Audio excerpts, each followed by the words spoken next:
Hi hello నమస్తే welcome back to my channel సమయానికి తగు మాటలు.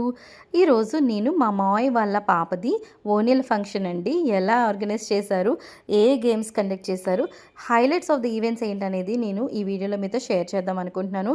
అసలు వన్ కంప్లీట్ డే వచ్చిన గెస్ట్ని ఎంగేజ్ చేయడం అనేది మామూలు విషయం కాదు. దానికి ఎంతో ప్లానింగ్, ఎంతో ఆర్గనైజింగ్ చాలా బాగా చేశారనమాట. అసలు మేము ఎక్స్పెక్ట్ చేయలేదు. ఏదో వెళ్తాము, అక్షింతలు వేస్తాం, భోజనం చేస్తాం, వచ్చేస్తామని అనుకున్నాం. కానీ ఇంత బాగా ఆర్గనైజ్ చేస్తారని అస్సలు అనుకోలేదు. Right from the kids men వరకు కూడా అన్ని గేమ్స్ ఆర్గనైజ్ చేశారనమాట. ఇక్కడ మంచిగా డ్యాన్స్ ఫ్లోర్ కూడా పెట్టారు. సో ఇక్కడ ఫస్ట్ మెన్స్ గేమ్ అయితే మీకు చూపించబోతున్నాను, ఎలా ఆర్గనైజ్ చేశారు ఏంటనేది. చాలా చాలా బాగా చేశారనమాట ఈవెంట్ అంతా కూడా.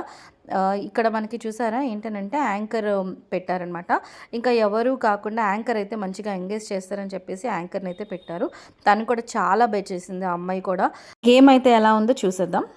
అండ్ మ్యూజిక్ ఎప్పుడైతే ఆగుతుందో అప్పుడు ఎవరికైతే ఆ కప్పు ఉండిపోతుందో వాళ్ళు ఎలిమినేట్ అయిపోతారు. ఎలిమినేట్ అయిన వాళ్ళు ఏంటంటే ఏదో ఒక task. Okay ready, music start. So ఇవన్నీ నేను మీకు ఎందుకు చూపిస్తున్నానంటే, ఎవరైనా ఫంక్షన్స్ ఆర్గనైజ్ చేసుకున్నప్పుడు మనం గెస్ట్ని ఎంగేజ్ చేయడానికి ఈవెంట్స్ ఎలా చేసుకోవాలి, ఎలా ప్లాన్ చేసుకోవాలి అనేది మీకు కూడా ఒక ఐడియా వస్తుంది కదా అని చెప్పేసి నేను ఈ వీడియో అయితే మీతో షేర్ చేస్తున్నాను. అండ్ మా ఫ్యామిలీ కూడా ఎలా ఎంటర్టైన్ అయ్యారు ఏంటనేది చూసి మీరు కూడా షేర్ చేస్తారు. మా బాబాయ్ ఫస్ట్ అవుట్ అయిపోయారు అనమాట. మంచిగా పుష్ప డైలాగ్ వెళ్ళిపోతున్నారు. తర్వాత లాస్ట్కి ఇంకా ముగ్గురు ఉండిపోయారు. తర్వాత ఇద్దరు, మా బ్రదర్ అయితే విన్ అయ్యాడు అనమాట ఈ టాస్క్లో. మంచిగా గిఫ్ట్స్ కూడా ఇచ్చారు విన్ అయిన వాళ్ళకి. మా అబ్బాయి కూడా ఒక గిఫ్ట్ గెలుచుకున్నాడండి. తర్వాత లేడీస్ గేమ్స్ అయితే ఆర్గనైజ్ చేశారనమాట. కలర్ కూడా అదిరిపోయింది, అది సేమ్. ఓకే, గేమ్ ఏంటంటే మీరు ఆల్రెడీ వంటలు చేస్తున్నారు కదా ఇంట్లో, కూరగాయలు తెలుసు కదా అందరికీ. అంతేనా, స్విగ్గీ జొమాటోలో ఎక్కువ అవే వాడుతున్నారా, లేకపోతే మీ వారి చేత వంట వండిస్తున్నారా? ఏది అమ్మ బాబు, అది మాత్రం నిజమేలేండి. Okay ready. ఇప్పుడు కూరగాయలకి సంబంధించి కొన్ని క్వశ్చన్లు అడుగుతాం. మీరు అందరూ నేను రెడీ చెప్పినప్పుడు కూరగాయల పేర్లు చెప్పాలి, అంతే. కూరగాయల పేర్లు చెప్పాలి. కాకపోతే గేమ్స్లో రూల్ వచ్చేసి కూరగాయ పేరు పక్కన కాయ అని ఉండాలి అన్నమాట. బెండకాయ, దొండకాయ, ఆవకాయ మాత్రం అనకండి ప్లీజ్. ఓకే, సో మరి కంటిన్యూస్గా ఆగకుండా చెప్పాలి. ఎన్ని వస్తే అని చెప్పండి. మీరు ఎక్కడైతే ఆగేస్తారో అక్కడ గేమ్ ఆగిపోతుంది, మీ కౌంట్ అక్కడతో ఆగిపోతుంది. నెక్స్ట్ మీకన్నా ఎవరైనా ఎక్కువ చెప్తే వాళ్ళు విన్ అవుతారు. Okay ready. ఫస్ట్ మీతోనే అట్టించారు. అటంటే ఇటు అంటారు, ఇటు అంటారు, అటు అంటారు. మధ్యలో స్టార్ట్ చేద్దాం. ఫస్ట్ మీరే వచ్చారు కాబట్టి ఇంకో మైక్ ఇచ్చేవారు.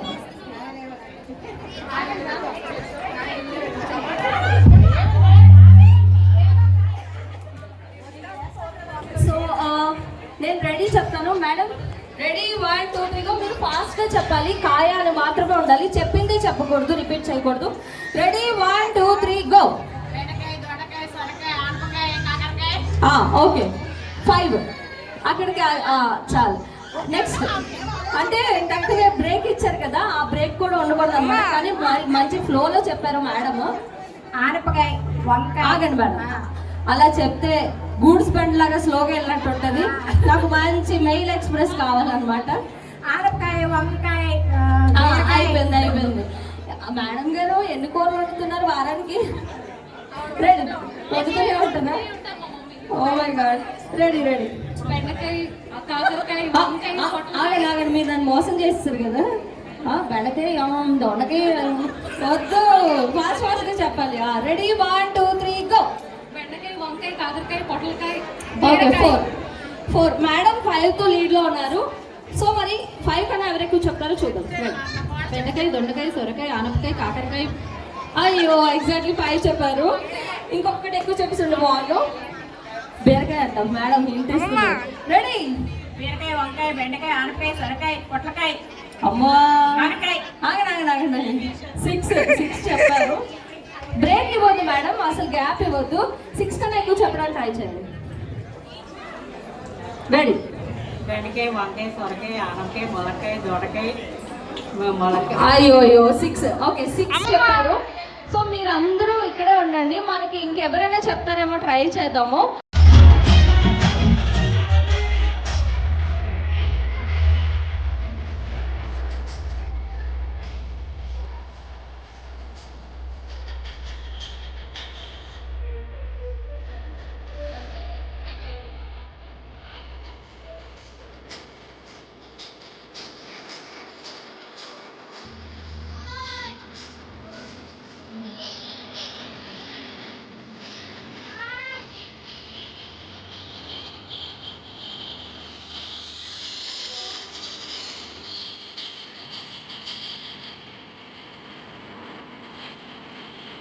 నెక్స్ట్ ఇది లంచ్ తర్వాత ఈవెంట్ అండి. పెద్దవాళ్ళనమాట. అంటే 25 ఇయర్స్ ఆఫ్ మ్యారేజ్ కంప్లీట్ చేసుకున్న కపుల్స్ అందరినీ ఇలా కూర్చోపెట్టించి వాళ్ళకి స్మాల్ ఫెలిసిటేషన్ లాగా ఏర్పాటు చేశారు. చాలా హ్యాపీగా అనిపించింది. రియల్ సర్ప్రైజ్ అనమాట అందరికీని. టు బీ హానెస్ట్ ఇది ఇలా ఆర్గనైజ్ చేయడానికి నిజంగా ఎంత ఎంత పేషెన్స్ కావాలి, ఎంత ప్లానింగ్ కావాలి. హానెస్ట్లీ అత్త and Maya you are the best for our family. నిజంగా మీలాంటి కపుల్ దొరికినందుకు మేము చాలా అదృష్టంగా ఫీల్ అవుతున్నాం అనమాట. And no words to express their love towards their family. నిజంగా చెప్తున్నానండి, ఇంతమందిని గుర్తుపెట్టుకొని పేరు పేరున వాళ్ళ ఫ్యామిలీ ఫొటోస్ని గ్యాదర్ చేసి అలా గిఫ్ట్స్ని తయారు చేయించడం అనేది నిజంగా మంచి థాట్ అనిపించింది. వాళ్ళందరూ కూడా ఎంత హ్యాపీగా ఫీల్ అయ్యారో స్టేజ్ మీద వాళ్ళకి అలా సత్కరిస్తుంటే చాలా హ్యాపీగా ఫీల్ అయ్యారనమాట. వాళ్ళ బ్లెస్సింగ్స్ వీళ్ళకి ఎప్పుడూ ఉంటాయి అని మనస్ఫూర్తిగా కోరుకుంటున్నాను. అండ్ చూసారు కదా వాళ్ళ ఫేస్లో నవ్వులు ఎంత చక్కగా ఉన్నాయో. ఆ రోజు టిల్ అంటే మధ్యాహ్నం 12 నుంచి ఈవినింగ్ 5 వరకు కూడా మాకు ఎక్కడ బోర్ కొట్టకుండా మంచిగా ఆర్గనైజ్ చేశారనమాట. సో మీరెవరైనా సరే ఇలా ఫంక్షన్స్ ఆర్గనైజ్ చేసుకోవాలనుకుంటే మీకు ఈ థాట్స్ కనుక నచ్చితే కనుక నా వీడియోస్ అయితే ఫాలో అవుతూ ఉండండి. మా ఫ్యామిలీలో ఇలాంటి ఈవెంట్స్ చాలానే జరుగుతూ ఉంటాయి. సో మీకు ప్రతిదీ షేర్ చేయడానికి అయితే నేను ట్రై చేస్తూ ఉంటాను.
నాకు ఫర్ ద ఫస్ట్ టైం అనిపించిందండి యూట్యూబ్‌లో సాంగ్స్ పెట్టుకునే ఆప్షన్ ఇస్తే ఎంత బావుంటుందో అని చెప్పేసి. ప్రతిదానికి కాపీరైట్ పడిపోతుందని చెప్పేసి నేనైతే సాంగ్స్ పెట్టలేకపోయాననమాట. ఆ బీట్‌కి తగ్గట్టుగా ఎంత పర్ఫార్మ్ చేశారంటే వీళ్ళు చాలా చేశారనమాట. మంచిగా ప్రాక్టీస్ చేశారు చాలా డేస్ నుంచి. ఇలా ఇది చూడ్డానికే కన్నుల పండుగగా ఉంటుందనమాట. సో, అంతా అయిపోయిన తర్వాత మేము కూడా మంచిగా ఇరగదీసాం డాన్సులైతే. తర్వాత మా అత్త, మాయ స్పెషల్ పర్ఫార్మెన్స్ ఇంకా మా ఫ్యామిలీ ఫొటోస్‌తో మంచిగా ఈవెంట్ అంతా సందడిగా జరిగింది. So, rest of the event కూడా మీరు చూసేసి ఎంజాయ్ చేయండి. Bye bye.